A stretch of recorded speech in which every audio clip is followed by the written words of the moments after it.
ए राजा राजा राजा करे जाने समाजा उठालो तने तोरा होई बड़ा मजा ए राजा राजा राजा करे जाने समाजा उठालो तने तोरा होई बड़ा मजा। आगे देखिए इसमें जितनी भी लड़की बड़ी हो या छोटी हो लेकिन सबको आगे का लाइन पता है, समझे ना कौन सा युग चल रहा है अभी पता है ना। मुन्ना जी नजर चुरा गए क्या है कि बहिया में कोसी के राजा क्या है आगे का लाइन आपको पता है आगे का लाइन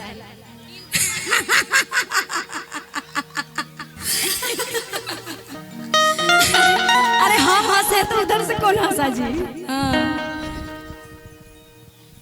मारे दनादन है ना दनादन है कच्चा कच है जी गनवा में मुन्ना जी। ए राजा राजा राजा करे जाने समाजा उठालो तने तोरा होई बड़ा मजा ए राजा राजा राजा करे जाने समाजा उठालो तने तोरा होई बड़ा मजा।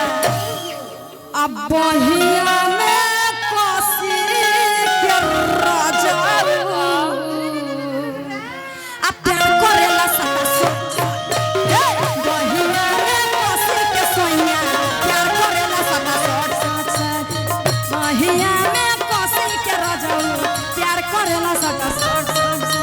नौसा गुंडा मर गईला झूलनिया तर दवाई के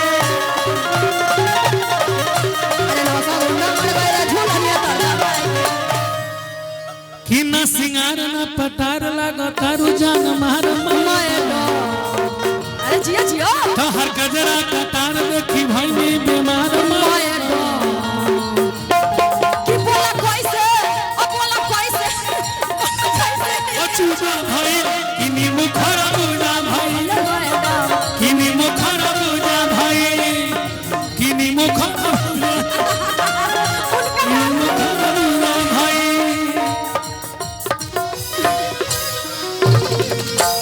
जियो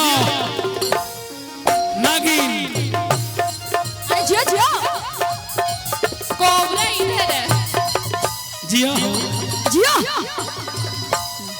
वाह क्या बाजी बा देखिए तो एक किलो कहा अरे नौसा गुंडा मर गईले झूलनिया तर दवाई के एक परदेसी मेरा दिल ले गया आ एक परदेसी मेरा दिल ले गया